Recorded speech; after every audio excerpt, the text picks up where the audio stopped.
क्योंकि हम 10 साल सत्ता में नहीं रहे, हम सत्ता में आएंगे, आपके बीच में कोई आपकी समस्या नहीं छोड़ेंगे। ये हम आपके बीच में वादा करके आएगा, आपके बीच में आने वाला रावदान सिंह जी आपके बीच में पहुंच चुके हैं। बहुत जोरदार तरीके से रोड का काम है और आज प्रोग्राम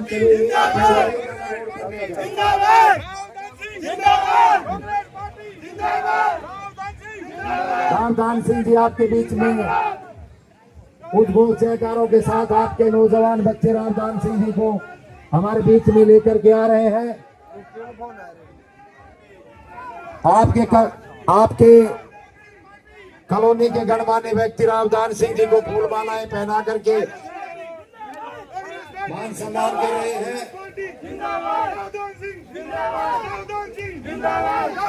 हाथ जोड़कर राम राम करते हुए रावदान सिंह जी आपके बीच में भाई बहुत बहुत धन्यवाद नौजवान बच्चों का।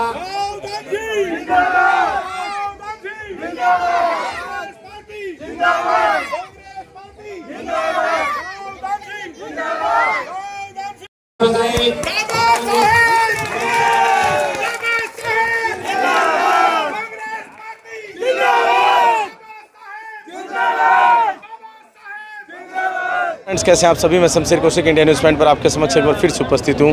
हम यहाँ पर आज एक चुनावी जनसभा के अंदर पहुँचे हैं जो रावदान सिंह जी की है। यहाँ पर उन्हें अभी मिठाइयों से तोला जा रहा है, आप देख सकते हैं तस्वीरें।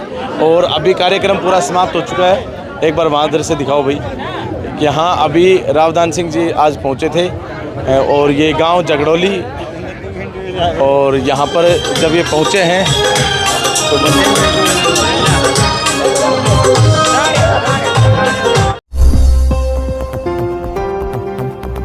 हाँ जी भाई, क्या कहेंगे इस प्रोग्राम के बारे में? यहाँ कार्यक्रम आज रावदान सिंह जी ने यहाँ पर जनसंपर्क किया है जगड़ौली गांव के अंदर, और बहुत ही शानदार माहौल है रावदान सिंह के प्रति। पूरे हलके के अंदर बहुत भारी संख्या में समर्थन मिल रहा है और निश्चित तौर पर हमें ये लग रहा है कि अब कांग्रेस सरकार हरियाणा प्रदेश के अंदर भारी बहुमत से बनने जा रही है और रावदान सिंह जी यहाँ से ज़्यादा मतों से जीत कर जाएंगे। अच्छा, तो आप एक बार पीछे इधर से दिखाओ। यहाँ पर अभी रावदान सिंह जी को ना तोला जाएगा। बहुत बहुत धन्यवाद भाई साहब।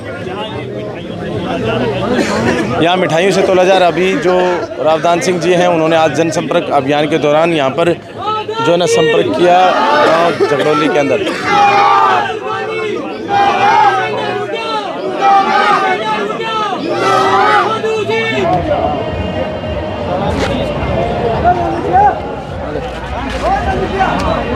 हाँ जी भाई साहब, राम राम। राम राम जी। कैसा क्या जोर इधर? हाँ जी, रावदान सिंह जी का। रावदान सिंह का बहुत बढ़िया जी। बढ़िया। हाँ जी, फर्स्ट क्लास। फर्स्ट क्लास, एक नंबर जी। तो जिताएंगे जी साहब? राम राम। क्या कहेंगे रावदान सिंह जी के बारे में? हाँ जी, बहुत बढ़िया आदमी है जी, मजबूत देता है। वोट डालेंगे? हाँ, वोट डालेंगे। भाई युवा साथी, आप क्या कहेंगे? क्या कहेंगे रावदान सिंह जी? रावदान सिंह ये कहेंगे भाई जो भी करेगा अच्छा करेगा पब्लिक के लिए। अच्छा। और जो वादे किए हैं ये करने चाहिए इन्हों को। अगर नहीं करते हैं तो सरकार बेकार है। ठीक है, ठीक है जी, धन्यवाद। हाँ जी, राम राम साहब। राम राम जी, राम। कैसा क्या जोर इधर? जोर दे कांग्रेस को। अच्छा, कांग्रेस जिता रहे हो? कांग्रेस तो खास बात कांग्रेस को क्यों जिता रहे हो? कांग्रेस को परेशान हो गए बीजेपी से। हाँ जी साहब, आप बताओ क्या कहेंगे? रावदान सिंह जी आज आपके गांव में आए। रावदान सिंह जिंदाबाद। कैसा प्रोग्राम रहा है यहाँ पर? प्रोग्राम तो आपने देखा ही होगा जी। लेडीज, जेंट्स, बड़े बूढ़े बुजुर्ग बच्चे, कितनी भीड़ थी ये तो आपने देख ली होगी।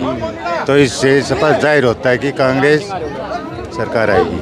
अच्छा, रावदान सिंह जी के बारे में क्या कहेंगे? स्पेशली कांग्रेस पार्टी के बारे में अभी आपने बोला, रावदान सिंह जी के बारे में क्या? रावदान सिंह महेंद्र का पुराना नेता और नेता रहेगा। अच्छा, चलिए जी भाई साहब, आप क्या कहेंगे? बोल दिया। अच्छा, हाँ जी साहब, क्या कहेंगे? आज यहाँ पर कार्यक्रम था। बस भाई साहब, हमारी तो और यहाँ तो कार्यक्रम ही कुछ तो कहो ना। बस ठीक है जी साहब, राम राम। राम राम जी। क्या कहेंगे? रावदान सिंह जी यहाँ पर आए, किस तरह का कार्यक्रम? देखिए, सबसे पहले तो आपके चैनल का धन्यवाद जो हमारे गांव जगड़ौली की हरिजन बस्ती में पहुंचे।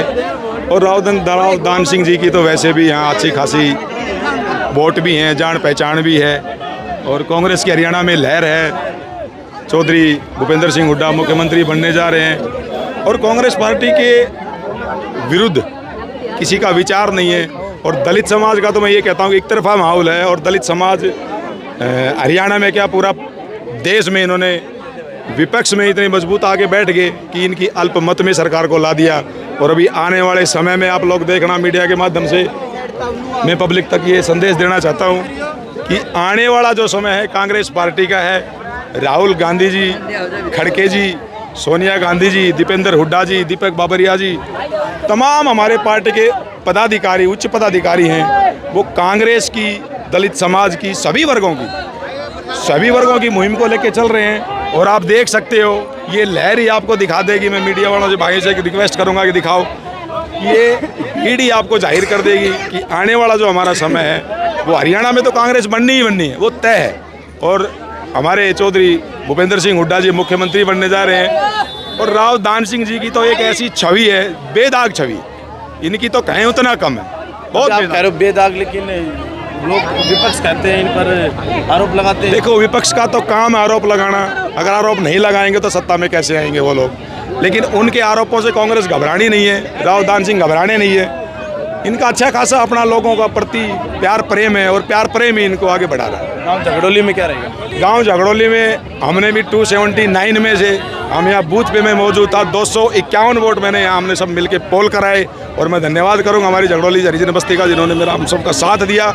271 वोटों में से 251 वोट पोल हुए हैं। बहुत बड़ी बात है, बहुत बड़ी बात है। यहाँ आज मिठाइयों से तो लगे, यहाँ मिठाइयाँ तो राव दान सिंह के पक्ष में हर समय ही खाई जाती हैं, लेकिन यहाँ एक आते हैं तो स्वागत किया जाता है उनके आने पे। ये हमारी माताएं, बहनें, परिवार हमारा इकट्ठा हुआ है, तो देख प्रसाद है, प्रसाद खाएंगे, वो प्रसाद खाते भी रहते हैं। ये हमारी सारी माताएं बहनें यहाँ पे हरिजन बस्ती से, झगड़ोली से, बस्ती से इकट्ठी है। और ये देखो कैसे अपना प्रसाद खा रही, आनंद ले रही है, राव दान सिंह के गीत गा रही है।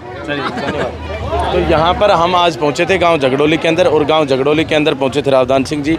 चुनावी जनसभा उनकी यहाँ पर थी, ये हमने आपको दिखाई। आपको कैसी लगी ये कवरेज कमेंट बॉक्स में अपनी राय अवश्य दें। और कमेंट बॉक्स में ये भी अवश्य बताएं कि महेंद्रगढ़ विधानसभा क्षेत्र के अंदर कौन रहेगा अग्रणी, कौन बनेगा महेंद्रगढ़ का विधायक। राव दान सिंह जी के बारे में क्या कहेंगे अवश्य लिखें। बाकी इंडिया न्यूज़ पॉइंट को इतना प्यार देने के लिए दिल की गहराइयों से बहुत बहुत धन्यवाद। जय हिंद, जय भारत। सर्वप्रथम तो मैं पूरी ग्राम बस्ती का, छत्तीस बिरादरी का तहे दिल से धन्यवाद करता हूं, जो आज इन्होंने हमारे एक निवेदन पर इतनी बड़ी संख्या में यहाँ पहुंच करके हमें अवसर दिया दो शब्द कहने।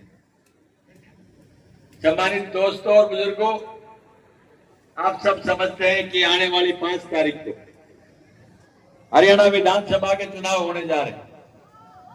और इन चुनाव में हम आपसे निवेदन करने के लिए आए कि आप अपने मताधिकार का प्रयोग करते वक्त निश्चित तौर पे एक बार अपने मानसिक स्तर पर इसके सोच, विचार और चिंतन अवश्य करना, क्योंकि प्रजातंत्र में सबसे बड़ा अधिकार अगर कोई है तो मतदान का, और सबसे बड़ी अदालत कोई है तो इस महान जनता का।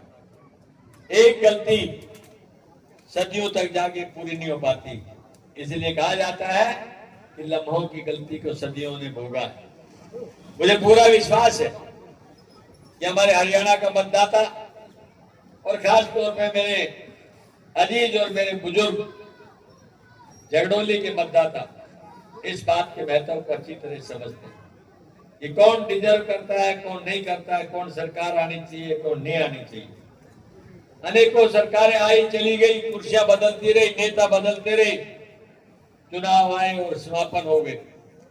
लेकिन इस तरह का चुनाव शायद मैं समझता हूं आज पहली बार आपको देखने के लिए मिल रहा है। वो पहली बार क्यों बता रहा हूं, उसका एक कारण है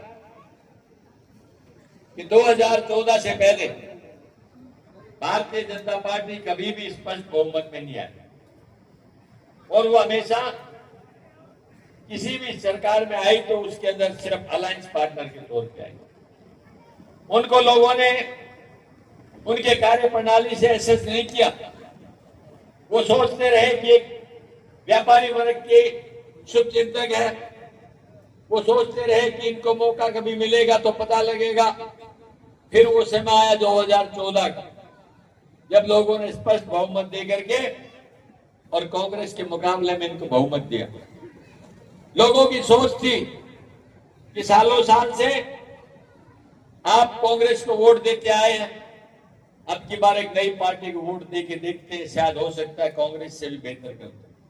और जैसे ही इनको सत्ता मिली, इन्होंने सबसे पहला आरोप एक ही लगाया, और वो आरोप था कि कांग्रेस ने 70 साल में क्या किया, हम तुम्हें करके दिखाएंगे। ये 70 साल में नहीं कर पाए, हम उसे एक योजना में करके दिखाएंगे। लेकिन मैं इनसे पूछना चाहता हूं कि इन 10 साल के दौरान केंद्र और प्रदेश जैसे डबल इंजन की सरकार बोलते हैं, वो कौन सा कार्य है जो उन्होंने करके दिखाया है? चाहे आलोचना के और भाईचारा बिगाड़ने के, धर्म से धर्म, जाति से जाति, संप्रदाय से संप्रदाय लड़ाने। जब भी कोई विषय आता है उसे मंदिर और मस्जिद में बांटते हैं, जब भी कोई विषय आता है उसे हिंदू और मुस्लिम में बांटते हैं, और अगर उससे भी काम नहीं चलता तो जातिवाद का जहर फैला करके राजनीतिक रोटियां सेकते हैं। आज ये हम जिम्मेवार नागरिकों की जिम्मेवारी बनती है कि ऐसी पार्टी का विवेचना और उसकी सोच दोबारा से एसेस करें, फिर उसके बाद अपने मताधिकार का प्रयोग करें। दोस्तों, मैं 3-4 बातों के तहत ये जरूर बताना चाहूंगा, ये याद दिलाना चाहूंगा। बहुत आसान है आरोप लगाना, लेकिन बहुत मुश्किल है उसको सही ठहराना। आप याद करें उस देश की जंग आजादी के समय से, जब हमारे देश के नौजवानों ने अपने प्राणों की आहुति देके देश के लिए अपने प्राण न्यौछावर किए और हमें आजादी दिलाई। उसके बाद की एकता और अखंडता आज भी हमारे जवानों के हक और अधिकार की लड़ाई लड़ते हुए उनके प्राणों की आहुति से चल रही। हम जब विधानसभा में जिसे कहते हैं शोक प्रस्ताव रखते हैं, तो गर्व से सीना चौड़ा हो जाता है कि अगर 12 व्यक्ति जिन्होंने शहादत दी है, तो उसमें से 4 मिनिमम जो है दक्षिण हरियाणा के हाथ में मिलते हैं। ये है हमारे उन नौजवानों के भविष्य, ये हमारे नौजवानों की बहादुरी। लेकिन ये कहते हैं कि कांग्रेस ने क्या किया है। हम इनसे पूछना चाहते हैं कि नेहरू जी जब थे तो उन्होंने इस देश को दिशा और दशा बदलने के लिए कार्य किया। IIT, IIM जैसी संस्थाएं थी जो हमारे बच्चों की प्रतिभा को पहचान करती है, और सैटेलाइट इसरो जैसी एक संस्था की स्थापना की जो दुनिया के अंदर आज जिस टेलीफोन का काम करते हैं सैटेलाइट से कनेक्ट करते हैं। फिर लाल बहादुर शास्त्री जी आए, उन्होंने जय जवान जय किसान का नारा दिया। जवान और किसान की अच्छी तरक्की के लिए उन्होंने एक विचारधारा दी। दुर्भाग्य से जल्दी चले गए। फिर इंदिरा जी आई और उन्होंने एटम बम ब्लास्ट करके दुनिया को एक चेतावनी दी कि दुनिया के पावरफुल लोगों, अगर आप गलतफहमी में हो तो ये भूल जाना कि हिंदुस्तान भी एक ताकत है। अगर कोई हमारी तरफ दुस्साहस करेगा तो हम उसका जवाब देंगे। जब याद करिए 1971 का वो युद्ध, जब पाकिस्तान 2 टुकड़ों में ईस्ट और वेस्ट में होता था, हमारी शांति सेना लड़ रही थी। उस समय पे अमेरिका पाकिस्तान के साथ था और उन्होंने कहा कि आप हिंदुस्तान मान जाए वरना हम 7वां बेड़ा भेज रहे। वो महान नेता थी जिसने चेतावनी दी, क्या पाकिस्तानी हुक्मरानों, या तो तुम समझ जाओ वरना मैं तुम्हें वो सबक सिखाऊंगी, दुनिया का नक्शा पलट जाएगा। और 95,000 सैनिकों को बख्तरबंद गाड़ी को आत्मसमर्पण मजबूर किया। ये थी वो महान नेता इंदिरा गांधी जी। उसके बाद राजीव गांधी जी आए, जिन्होंने आज 20वीं सदी में होते हुए 21वीं सदी का सपना हमें दिखाया। और जो एक कंप्यूटर क्रांति, जो एक टेलीफोन आम आदमी हाथ में लिए बैठा रहता है, आईटी लिए बैठा रहता है, आईपैड लिए बैठा रहता है, उन्होंने इस जिंदगी को नया तरह से सीखना सिखाया। फिर आए संजय गांधी जी, उन्होंने ऑटोमोबाइल इंडस्ट्री दी। आज एक ही बात होती थी, उस समय पर 2 ही गाड़ियां होती थी, एक एम्बेसडर एक फिएट। आज कहीं तोड़ जिले के भी देखने जाएंगे तो मिलेगी नहीं। दूसरी गाड़ियां बेहतर इंजन और 12-12 करोड़ की गाड़ियां इस हिंदुस्तान में देखने के लिए मिलेंगी। ये अगर कोई 2 तक था तो कांग्रेस थी।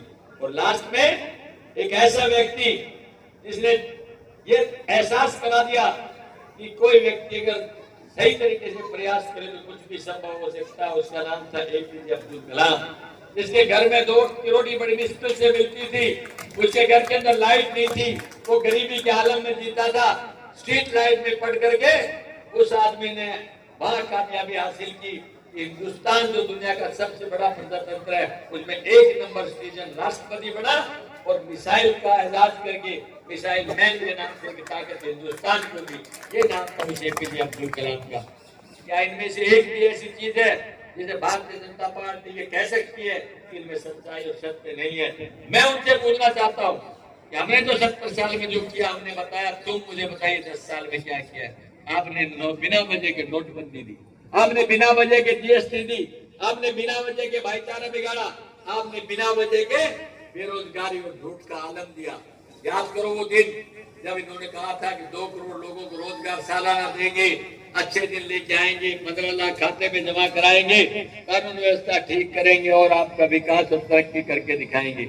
लेकिन शर्म की बात यह है कि एक भी काम इन्होंने नहीं किया, इसलिए लोगों का इनसे विश्वास उठ गया और उन्होंने तय कर लिया है कि हम इनके बुलेटिन में नहीं आएंगे और अब समय आ रहा है निश्चित तौर पर बदलाव करके रहेंगे। आज हरियाणा में एक आंधी चली हुई है, 100% सरकार कांग्रेस के पक्ष में बनने जा रही है और इस सत्ता के अंदर मेरे जगडोली के भाई और बहनों का अहम रोल।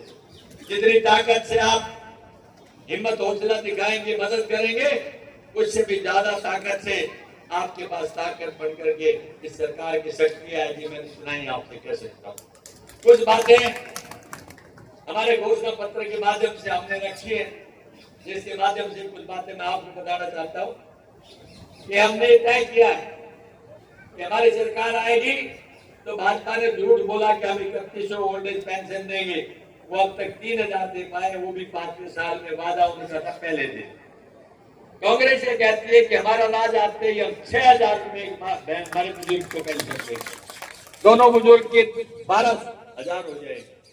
कांग्रेस ये कहती है कि हम 500 रुपए में सिलेंडर देंगे, भाजपा 1100 रुपए सिलेंडर पे बोलती नहीं है। कांग्रेस ये कहती है कि हम 300 यूनिट बिजली फ्री देंगे, भाजपा ने एक प्लांट नहीं लगाया है। कांग्रेस ये कहती है कि बीपीएल के 100 गज के प्लॉट हमने दिए थे, तुमने नहीं दिए, हम तो दोबारा आएंगे तो 100 गज के प्लॉट खाली नहीं, उसके ऊपर 2 कमरे, रसोई और बाथरूम हम आपको बना करके देंगे।